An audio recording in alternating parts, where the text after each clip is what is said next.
Hello hello hello hello అందరికీ నమస్కారం. ఎలా ఉన్నారు?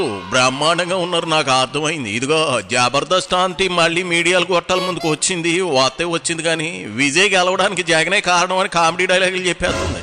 ఆ సంగతి ఏంటో నేను చూస్తాను. మరి ఈ వీడియోకి ఒక లైక్ ఇచ్చేసి, అలాగే మన కేకే న్యూస్ని ఎవరైతే సబ్స్క్రైబింగ్ చేసుకోలేదో కోతంత చేసుకుని నన్ను ఎంకరేజ్మెంట్ చేసే పనిలో ఉండండి. మరి తమిళనాట విజయ్ కష్టపడి సక్సెస్ కొడితే అది కూడా వైసీపీ తన ఖాతాలో వేసుకోవడం చూస్తూ ఉంటే ఇదేం క్రెడిట్ స్టోరీరా దేవుడా అనిపించుకోమా అందరూ. జనం అయితే జోకులు వేసుకుంటూ ఉన్నారు. సరే మనం మాత్రం ఎందుకు వదలాలి? రోజాకు గట్టిగా కౌంటర్లు ఇద్దాం రండి. ఇదిగో డైమండ్ రాణి, మొదలెట్టు నీ జగనన్న భజన కార్యక్రమం. నెక్స్ట్ ఎన్నికల్లో చూసుకుందాం. ఈవీఎంలు లేకుండా, దొంగ ఈవీఎంలను మ్యానిపులేషన్ లేకుండా ప్రజల ఓట్లతో రమ్మని చెప్పండి, అప్పుడు తెలుస్తుంది. లోకల్ బాడీ ఎలక్షన్స్ లో మీకు అర్థమైపోతుంది కూటమి ప్రభుత్వం విజయం ప్రజా విజయమా లేకపోతే ఈవీఎంల మ్యానిపులేషన్ అనేది మీకు అర్థమవుతుంది. ఇక పాడిందే పాట పాచిపళ్ళు దాచరా అన్నట్లుంది. మిడిల్ ఫింగర్ రాని ఈ గోల. సిత్తుగా ఓడిపోయి 2 ఏళ్లు దాటినా కూడా ఆత్మ పరిశీలన చేసుకోపోతే అట్ట. ఈవీఎంల మాయాజాలమే అయితే 2019లో కూడా అవే ఈవీఎంలు కదా. మీరు మేనేజ్ చేశారా? అసలు మేనేజ్ చేయడమే కుదరదని జగన్ పబ్లిక్ గా ఇట్టాగే గోటాల ముందు స్టేట్మెంట్ ఇచ్చాడు కదా అప్పట్లో. మరి నువ్వేంది ఇంకా మంగళవారం కబుర్లు చెబుతూ ఉన్నావు? 2029లో ఎన్నికల బ్యాలెట్ పేపర్తో జరుగుతాయని నీకు ఎక్కడైనా రాసి ఇచ్చారా? మళ్ళీ అవే ఈవీఎంలతో ఎన్నికలు జరుగుతాయి కదా. మరి విజయ్ గెలుపు కూడా ఈవీఎంల మాయేనా? స్టాలిన్ ఆయన కొడుకు కూడా ఓడిపోయారంటే ఇది ఈవీఎంల మాయజాలం కాదంటావా? కాసేపు నీ మాట నీ నిజం అనుకుందాం అని నమ్మేద్దాం. మరి పెదిరెడ్డి జగన్ రెడ్డిలు కూడా ఈవీఎంల ట్యాంపరింగ్ లో ఓడిపోవాల్సింది కదా. మరి ఎందుకు గెలిచారు? వాళ్ళిద్దరి మీద ఎవరికి సపరేట్ గా ప్రేమ ఉంటది? సొల్లు కౌరులు చెప్పమాక. ఎప్పటికే పార్టీ ఎందుకు ఓడిపోయిందో పోస్ట్ మార్టం చేసుకోకుండా ఇంకా ఇదే ఈవీఎంల చుట్టూ తిరిగితే ఈసారి ఒక్క సీటు కూడా రాదు, దోల తీరిపోద్ది. అప్పుడు అది సరే, విజయ్ గెలిచింది జగన్ వల్లే అంటా ఉన్నావంట. ఆ కామెడీ డబ్బులాగో పాలు చెప్పు.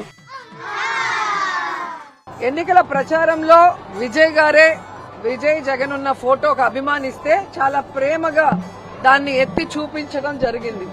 ఒక ముఖ్యమంత్రి క్యాండిడేట్ పక్క రాష్ట్రంలో ఉన్న మాజీ ముఖ్యమంత్రి ఫోటో పట్టుకోవాల్సిన అవసరం లేదు. అయినా పట్టుకున్నారంటే అర్థం ఏంటి? జగనన్న లాంటి నాయకత్వం నేను ఇస్తాను అని ఆయన చెప్పకనే చెప్పాడు. ఎందుకంటే విజయ్ గారి డ్రెస్సింగ్ చూస్తే జగనన్న గారి లాగే కాకి ప్యాంటు కాకి షర్ట్. ఇంతవరకు ఎవరు కూడా ఏ ముఖ్యమంత్రి క్యాండిడేట్ అలా వేసింది లేదు. ప్రజలకి దగ్గరగా సాధారణ వ్యక్తిలాగా వాళ్ళు ఎప్పుడూ ఉంటారు. సో ప్రతిదీ కూడా మీరు చూస్తే మాట గాని, ప్రజలకు ఇచ్చిన వాగ్దానాలు గాని, మీటింగ్స్ లో మాట్లాడే విధానం గాని అన్నీ కూడా విజయ్ జగన్ గారిని ఫాలో అయ్యారనేది స్పష్టంగా తెలుస్తుంది. ఎప్పుడైతే విజయ్ ఆ ఫోటో చూపించాడో అప్పుడే ఆయన కూడా జగన్ గారిని గౌరవిస్తున్నారన్న సంగతి తెలుస్తుంది. సో అవన్నీ చూసిన ప్రజలు ఈరోజు విజయ్ ని ముఖ్యమంత్రిగా కావాలని కోరుకున్నారు అంటే జగన్ గారిని కూడా వాళ్ళు ఆశీర్వదించినట్టే లెక్క. బాలేగా చెప్పో డైమండ్ రాని.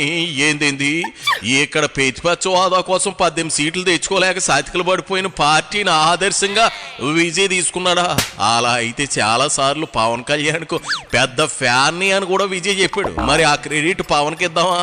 వీటిని పిచ్చి పట్టిన మాటలు అంటారు. ఏందేంది జగన్ విజయ్లు కాకి ప్యాంట్లు కాకి షర్ట్లు వేసుకున్నారా? నిజమా?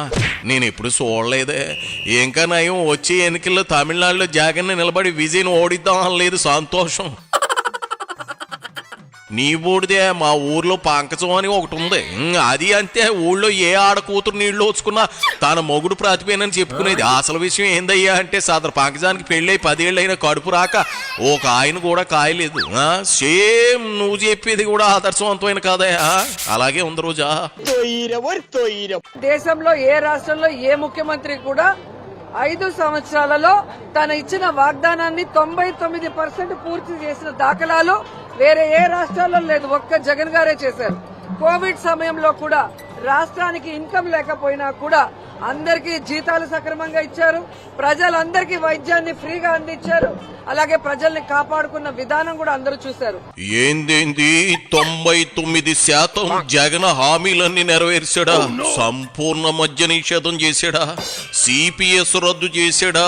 ప్రతి ఏడాది జనవరి 1న జాబ్ క్యాలెండర్ ఇచ్చాడా? ఇలాంటివి చాలా ఉన్నాయి. శాపన టైం వేస్ట్ అని నీకు తెలుసు, ఆయన నువ్వు అనేది ఏంది? 1% హామీలు నెరవేర్చలేకపోయాడని జనం జగన్ రెడ్డిని హతపాతాల్లో కానీ తొక్కేశారంటవా? ఇది మరీ కామెడీగా ఉంది. కాకపోతే నవ్వు మాత్రం రావటం లేదు. ఈ రోజు గ్రామాల్లో కానీ వార్డులకు వెళ్లే ధైర్యం మాకుంది, ఎందుకంటే మేము మంచి చేశాం. ఈ రోజు మీకు వెళ్లే ధైర్యం ఉందా? ఒక కొత్త పెన్షన్ ఇవ్వలేరు, ఒక కొత్త ఇల్లు ఇవ్వలేరు. మేము కట్టిన ఇళ్లకి పూర్తి అయిన వాటికి రంగులు వేసుకుని ఈ రోజు ఓపెనింగ్ చేసుకోవడం కాదు. మీరు ఏ కార్యక్రమం చేసినా జగన్ గారు ఫినిష్ చేయాల్సిన వాటిని ఒక 5% చేసుకుని మీరు చేస్తున్నారు తప్ప మీకు కావాల్సిన లేదా మీరు ప్రామిస్ చేసిన ఏ ఒక్క కార్యక్రమాన్ని సక్రమంగా చేశారని అడుగుతున్నా. అంతెందుకు రాయలసీమలో పుట్టిన చంద్రబాబు నాయుడు రాయలసీమ లిఫ్ట్ ఇరిగేషన్ ని ఈరోజు రేవంత్ ఆపమంటే హైదరాబాద్ లో తన ఆస్తుల్ని కాపాడుకోవడానికి ఆపేసింది నిజం కాదని అడుగుతున్నా. ఈరోజు రైతులకి సాగునీరు తాగునీరు లేకుండా రైతులు అల్లాడిపోతుంటే పట్టించుకోకుండా నువ్వు నీ ఆస్తులు బాగుంటే చాలు అనుకుని ఈరోజు రాయలసీమ లిఫ్ట్ ఇరిగేషన్ ని ఆపేసిన నువ్వు నీ పార్టీ వాళ్ళు జగన్ గారిని మాట్లాడుతుంటే సిగ్గుచేటని కూడా ఈ సందర్భంగా తెలియజేసుకుంటున్నా. చూడు రోజా, నీకు పిచ్చి పరాకాష్ఠకు చేరినట్టుంది. ఒకప్పుడు మంచి గ్యాలప్ మీద ఉండేదానివి, ఇప్పుడు సొల్లు పురాణాలు తప్ప ఏమీ చెప్పలేని పరిస్థితికి చేరవు. దీన్ని బట్టి అర్థమవుతా ఉంది నీ భవిష్యత్తు, నీ పార్టీ భవిష్యత్తు. నేను ఒక మాట చెప్పనా? ఇదిగో పవన్ బాబు కలిసి ఉన్నంతకాలం వెంట్రుకు కూడా పీకలేరు మీరు. అది అంతే. ఇక రాయలసీమ లిఫ్ట్ ఇరిగేషన్ ఆపింది ఎవరు ఆపించారో మీ పాత స్నేహితుడు హరీష్ రావు అసెంబ్లీ సాక్షిగా చెప్పాడు కదా, మర్చిపోయేవా? పవిత్రమైన కొండ మీద పవిత్రమైన లడ్డుని అబద్దాలు, నోటికొచ్చిన అబద్దాలతో ఎలా అవమానించారో ఈ రాష్ట్రంలో అందరూ గమనించారు. మళ్లీ సిగ్గు లేకుండా అసెంబ్లీలో బాత్రూమ్ కెమికల్స్ వాడారు అని మాట్లాడుతుంటే ఇతను మనిషా లేకపోతే ఏంటి అనేది అనుమానం వచ్చింది. ఎందుకంటే ఒక తప్పు చేసుంటే ఆ చేసిన వాళ్ళని సాక్ష్యాధారాలతో నిరూపించి అరెస్ట్ చేయండి, శిక్షించండి, ఎవరు ఏమనరు. కానీ మీ మీటింగుల్లో ఒక లీకులు ఇవ్వటం, ఆ లీకుల ఆధారంగా అధికారం ఉంది ఇక్కడ ఢిల్లీలో అని చెప్పి మీ ఇష్టానికి వెంకటేశ్వర స్వామిని, లడ్డూని, అలాగే ఏ విషయాన్నైనా కూడా అబద్ధపు ప్రచారం చేసి అవమానించాలని చూసుకుంటే మాత్రం ఎవరు ఒప్పుకోమని కూడా ఈ సందర్భంగా తెలియజేస్తున్నాం. భగవంతుల్ని కాపాడాల్సిన, భగవంతుల మీద ఎవరైనా తప్పుడు ప్రచారం చేస్తే ఖండించాల్సిన బాధ్యత ఉన్న వాళ్ళు ఈరోజు వాళ్లే అవమానకరంగా మాట్లాడుతుంటే చాలా బాధేస్తుంది. ఎందుకంటే వెంకటేశ్వర స్వామి మన జిల్లాలో ఉండటం మన అదృష్టం, మనం అందరం గర్వపడాల్సిన విషయం. ప్రపంచంలో ఎవరైనా, ఏ మతం వాళ్ళైనా, ఏ కులం వాళ్ళైనా కూడా ఎంతో నమ్మకంతో వచ్చే తిరుమలకి ఈరోజు అపహాస్యం పాలు చేయాలనుకోవడం చాలా సిగ్గుచేటు. నీ తాసారాల బోర్డు బలేగా కవరింగ్ చేసేస్తా ఉన్నావుగా రోజా. చొక్క పాలు లేకుండా నెయ్యి చేస్తే అది తప్పు కాదా? కాదా అని అడుగుతా ఉన్నాను. సిగ్గు ఎగ్గు లేకుండా మీరు మాట్లాడి మాటలు వింటా ఉంటే జనానికి మీరంటే జుగుప్స కలుగుతుంది. చేత ఎండలో మేకప్ అంతా కరిగిపోయి చెరిగిపోయి ఏరులై పారుతా ఉంది. కానీ ఇదిగో ఆ పని మీద ఉండు, వెళ్ళి మోకం కడుక్కో.